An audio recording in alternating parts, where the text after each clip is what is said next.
എല്ലാവർക്കും നമസ്കാരം. അപ്പം നമുക്ക് മഴതോരി മുംബൈയിലെ അലീനയുടെയും മനുശങ്കറിൻ്റെയും നാളത്തെ നല്ലൊരു കഥ കേട്ടാലോ.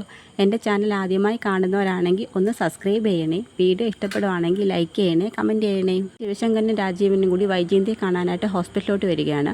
ഹോസ്പിറ്റലിൽ വന്നിട്ട് സ്റ്റേഷനിൽ പോയ കാര്യമൊക്കെ രാജീവൻ വൈജയന്തിയോട് പറയുന്നു. ഞങ്ങൾ രണ്ടുപേരും കൂടി സ്റ്റേഷനിൽ പോയി രോഹിത്തിനെയും ഹരിശങ്കറിനെയും കണ്ടിരുന്നു.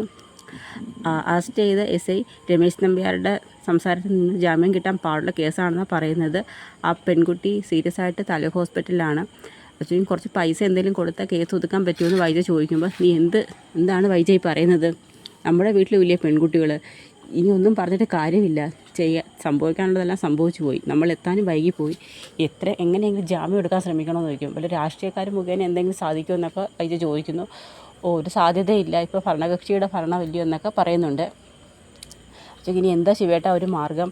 ഇനി ഞാനിവിടെ കിടപ്പിലായി പോവുകയും ചെയ്ത്, അല്ലെങ്കിൽ ഞാൻ എന്തെങ്കിലും ചെയ്തേനെ, നിന്നെക്കൊണ്ട് എന്ത് ചെയ്യാൻ കഴിയും വൈജയെന്ന് ശിവശങ്കരൻ ചോദിക്കുന്നുണ്ട്.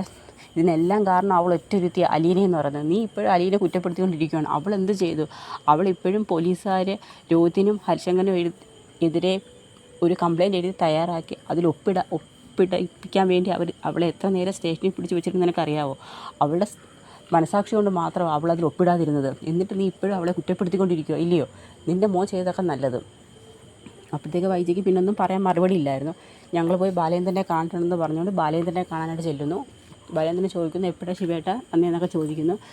സ്റ്റേഷനിൽ പോയിരുന്ന കാര്യവും ജാമ്യത്തിൻ്റെ കാര്യമൊക്കെ രാജീവനും ശിവശങ്കരനും ബാലേന്ദ്രനോട് പറയുന്നുണ്ട്.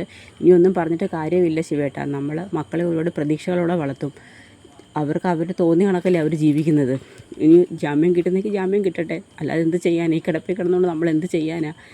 ഇതൊക്കെ ആരംഭത്തിലേ ശ്രദ്ധിക്കണമായിരുന്നു എന്നൊക്കെ ബാലേന്ദ്രൻ പറയുന്നുണ്ട്. അതിനുശേഷം രോഹിത്തിനെയും ഹരിശങ്കറിനെയും കോടതിയിലോട്ട് കൊണ്ടുപോകാൻ വേണ്ടി പുറത്തിറക്കുകയാണ് സെല്ലിൽ നിന്ന്. ആ സമയത്ത് വേറൊരു വണ്ടിയാണ് അവരെ സ്റ്റേഷനിലോട്ട് വരുന്നത്. അപ്പോൾ പോലീസ് കോൺസ്റ്റബിളും ചോദിക്കും, എന്താ സാറേ വേറെ വണ്ടി ജീപ്പിൽ കൊണ്ടുപോയി പോരെ? എടോ ഇവന്മാർ പീഡന കേസിലെ പ്രതികളാണ്. ഇവന്മാരെ നമ്മുടെ ജീപ്പിലെ കൊണ്ടുപോയി കഴിഞ്ഞാൽ നാട്ടുകാർ ഇവന്മാരെ എപ്പോൾ കൊന്നെന്ന് ചോദിച്ചാൽ മതി. അതിനുവേണ്ടി പ്രത്യേകം വണ്ടി അറേഞ്ച് ചെയ്തതാണ്. ഈ വണ്ടിക്കകത്ത് വേണം കൊണ്ടുപോകാൻ. ഇപ്പോൾ ഇറങ്ങുമ്പോൾ തന്നെ നാട്ടുകാർ വളയും. പിന്നെ കോടതി പരിസരത്തെ കാര്യം അറിയാമല്ലോ, ഒരു പരുക്കും കൂടാതെ ഇവന്മാർ ഇവിടം വരെ കൊണ്ടുവരേണ്ടതാണ് എന്ന് പറയും. അത് ശരിയാണ്. അങ്ങനെ അവരെ എല്ലാവരെയും കൂടി സെല്ലിൽ നിന്ന് പുറത്തിറക്കി ജീപ്പിലോട്ട് കയറ്റാൻ വേണ്ടി കൊണ്ടുപോകും. ആ സമയത്ത് രോഹിത്ത് മാത്രം ഇറങ്ങത്തില്ല. എന്താടാ നിനക്കെന്തോ പോലെ പ്രത്യേകതയുണ്ട്, ഇറങ്ങടാ ഇങ്ങോട്ട്. എല്ലാം ചെയ്തു വെച്ചപ്പോൾ നിനക്കൊരു കുഴപ്പമില്ലായിരുന്നു. ഇപ്പം നിനക്ക് മുഖം പൊത്തണം, നിനക്ക് ആൾക്കാരെ കാണുമ്പോൾ മിണ്ടാൻ പ്രയാസം ഇല്ലോടൊക്കെ പറഞ്ഞുകൊണ്ട് രോഹിത്തിനെ വരട്ടുന്നുണ്ട്. രോഹിത്ത് വളരെ വിഷമിച്ച് രോഹിത്ത് പുറത്തോട്ട് ഇറങ്ങി വരികയാണ്. ആ സമയത്ത് എല്ലാവരെയും കൂടി ആ വണ്ടിക്കകത്തോട്ട് കയറ്റുന്നുണ്ട്. വണ്ടിക്കകത്ത് കയറ്റി നേരെ കോടതിയിലോട്ട് കൊണ്ടുവരികയാണ്.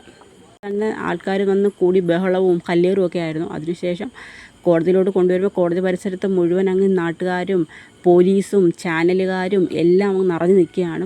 നാട്ടുകാർ പറഞ്ഞിട്ട് സാറേ അവന്മാരെ ഇങ്ങോട്ട് ഇറക്കി വിട് സാറേ, അവന്മാരുടെ പ്രശ്നം ഞങ്ങൾ പരിഹരിച്ച് കൊടുക്കാം എന്നൊക്കെ പറഞ്ഞിട്ട് അവർക്ക് പറയാവുന്ന ഭാഷയിലൊക്കെ അവർ ഓരോ ചീത്തയും ബഹളങ്ങളൊക്കെ പറയുന്നുണ്ട്.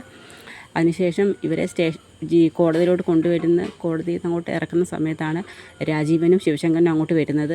അവർ നോക്കുമ്പം ഹരിയെ കൈവലങ്ങൊക്കെ ആയിട്ട് കൊണ്ടുപോകുന്നു. രോഹിത്ത് മുഖം മറച്ച് പിടിച്ചു. ഇതൊക്കെ കാണുമ്പം ശിവശങ്കരനും രാജീവനും അങ്ങ് ഭയങ്കര വിഷമം തോന്നും. അവരുടെ മക്കളല്ലേ രണ്ടുപേരും.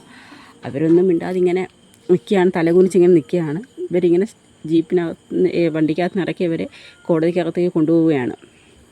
ശേഷം കൃഷ്ണ വന്ന് അലീനയോട് ചോദിക്കുന്നുണ്ട്, ചേച്ചി ഇന്നല്ലേ രോഹിത്തേട്ടനെ കോടതിയിൽ ഹാജരാക്കുന്നത്, രോഹിത്തേട്ടന് ജാമ്യം കിട്ടുമെന്നൊക്കെ ചോദിക്കും.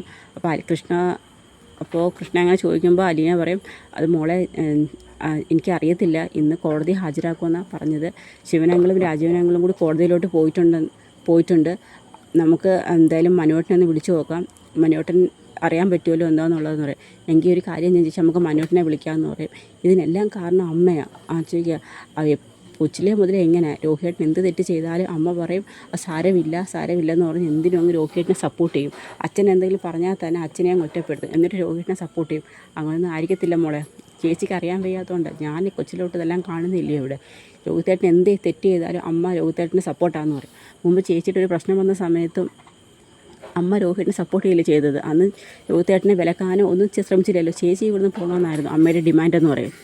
അതൊക്കെ കഴിഞ്ഞ കാര്യമില്ല മോളെ, ഇനിയൊന്നും പറയണ്ട, അമ്മയ്ക്ക് സുഖമില്ലാതെ ഹോസ്പിറ്റലിൽ കിടക്കില്ലെന്ന് പറയും. ഇതൊരു കേൾക്കുമ്പോൾ കൃഷ്ണയ്ക്ക് നല്ല വിഷമമാവും. അപ്പോഴത്തേക്ക് പറയും ഞാൻ എന്തായാലും മനോട്ടിനെ വിളിച്ചു തരാം, ചേച്ചി സംസാരിക്കാൻ പറയും. അങ്ങനെ കൃഷ്ണ മനുഷ്യങ്ങനെ ഫോൺ ചെയ്യും. ഫോൺ ചെയ്യുന്ന സമയത്ത് അലീനയുടെ കൊടുക്കും. അലീന സംസാരിക്കും. എന്താ അലീന, മനോട്ട ഇന്ന് രോഹിത്തിനെ കോടതിയിൽ ഹാജരാക്കുമെന്ന് പറഞ്ഞു, ജാമ്യം കിട്ടുമെന്നൊക്കെ ചോദിക്കും. കൊല്ലപ്പള്ളിയിൽ നിന്ന് ആരെങ്കിലും പോയിട്ടുണ്ടോ? കൊല്ലപ്പള്ളിയിൽ നിന്ന് ശിവനങ്ങളും കൊല്ലപ്പള്ളിയിൽ നിന്ന് അച്ഛനും രാജീവ് കൊച്ചനും കൂടി കോടതിയിലോട്ട് പോയിട്ടുണ്ട്. ജാമ്യത്തിൻ്റെ കാര്യം അറിയത്തില്ല, ഇനി കോടതി ചെന്നതിന് ശേഷമല്ലേ അറിയാൻ പറ്റത്തുള്ളൂ. അവരിതുവരെ എന്നെ വിളിച്ചൊന്നുമില്ല എന്നൊക്കെ പറയും. ഇതാ കേൾക്കുമ്പോൾ അലീനയ്ക്ക് നല്ല ടെൻഷനാണ്. കോടതിയിൽ നിന്ന് ജാമ്യം കിട്ടില്ലെന്നൊന്നും അറിയത്തില്ലല്ലോ. ഇവർ തമ്മിൽ സംസാരിക്കുന്നത് കമല കാണും. കമലയ്ക്ക് ദേഷ്യം വരും. കമല ഇങ്ങോട്ട് നോക്കും, നിനക്ക് സ്വന്തം അനിയൻ്റെ കാര്യത്തിൽ ഒരു ഉത്തരവാദിത്വം ഇല്ല, നീ അവളോടൊന്നും സംസാരിക്കുമല്ലേ? അമ്മേ, അത് അലീന ഇവിടുന്ന് ആരെങ്കിലും കോടതിയിലോട്ട് പോയിട്ടുണ്ടോ എന്ന് ചോദിച്ചതേ ഉള്ളെന്ന് പറയും. അവൾ ചോദിക്കും, അവൾക്ക് എങ്ങനെയെങ്കിലും എൻ്റെ മോനെ ജയിലിൽ കിടത്തണമെന്നാണല്ലോ ആഗ്രഹം. അമ്മ ഇതിന് എപ്പോഴും അലീനെ എങ്ങനെ കുറ്റം പറഞ്ഞു? അലീന എന്ത് തെറ്റ് ചെയ്തിട്ടാണ്? അതേ, അവളൊരു തെറ്റും ചെയ്തിട്ടില്ല, തെറ്റ് മൊത്തം ചെയ്തത് ഇപ്പോൾ എൻ്റെ മോനാണല്ലോ എന്നൊക്കെ പറയും. എനിക്ക് അമ്മയോട് സംസാരിക്കാൻ തീരെ താല്പര്യമില്ലെന്ന് പറഞ്ഞുകൊണ്ട് മനു അങ്ങ് പോവുകയാണ്. അതിനുശേഷം പരിസരത്ത് രാജീവനും ശിവനും കൂടി നിന്ന് സംസാരിക്കുകയാണ്. ശിവൻ ചോദിക്കും, രാജീവെ, കോടതിയിൽ നിന്ന് ജാമ്യം കിട്ടുമോ എന്നൊക്കെ ചോദിക്കും. അവർ ചോദിക്കും, ഒന്നും അറിയത്തില്ലോ ശിവേട്ട, നമ്മൾ വരാൻ ഇവരോട് വൈകിപ്പോയി. ഇനി പീഡനത്തിനിരയായ പെൺകുട്ടി മൊഴി മാറ്റി പറഞ്ഞാൽ മാത്രമേ അവന്മാർക്ക് ജാമ്യം കിട്ടത്തുള്ളൂ എന്ന് എനിക്ക് തോന്നുന്നത്. അല്ലെങ്കിൽ ജയിലിൽ പോകേണ്ടി വരും. കോടതിയിൽ നിന്ന് 14 ദിവസത്തേക്കൊക്കെ റിമാൻഡ് ചെയ്താൽ പിന്നെ പാടായിരിക്കും കേസിൽ നിന്ന് ഊരിക്കൊണ്ട് വരാൻ എന്നൊക്കെ പറയും. തെളിവുകളെല്ലാം അവന്മാർക്ക് പ്രതികൂലമായിട്ടല്ലേ കിടക്കുന്നത്. അവിടുന്ന് പീഡനത്തിനിരയായ പെൺകുട്ടിയുടെ മൊഴിയും അവളുടെ ഡ്രസ്സിൽ നിന്ന് കിട്ടിയ DNA സാമ്പിളും പിന്നെ അവിടുന്ന് കിട്ടിയ തെളിവ് ശേഖരങ്ങളും എല്ലാം അവർക്കെതിരെയാണ്. എന്ത് ചെയ്യും ഇനി? എന്തായാലും നമുക്കൊരു വക്കീലിനെ കാണാം, വക്കീലിനെ കണ്ട് വക്കീലിൻ്റെ അഭിപ്രായം അനുസരിച്ച് ബാക്കി മുന്നോട്ട് നോക്കാമെന്നൊക്കെ പറയും. അങ്ങനെ അവരെല്ലാവരും കൂടി സംസാരിച്ചുകൊണ്ട് നിൽക്കുന്നിടത്താണ് നമ്മുടെ നാളത്തെ കഥ അവസാനിക്കുന്നത്. അപ്പോൾ ഇനി കോടതിയിൽ നിന്ന് രോഹിത്തിനും ഹരിശങ്കറിനും ഉൾപ്പെടെ 4 പേർക്കും ജാമ്യം കിട്ടുമോ എന്നുള്ളതൊക്കെയാണ് നമ്മളിനി അറിയാൻ പോകുന്നത്. അപ്പോൾ അതിനായി നമുക്ക് കാത്തിരിക്കാം. ഇന്നത്തെ കഥ ഇവിടെ അവസാനിക്കുകയാണ്. എല്ലാവർക്കും ഒരു ശുഭരാത്രി നേരുന്നു. നന്ദി.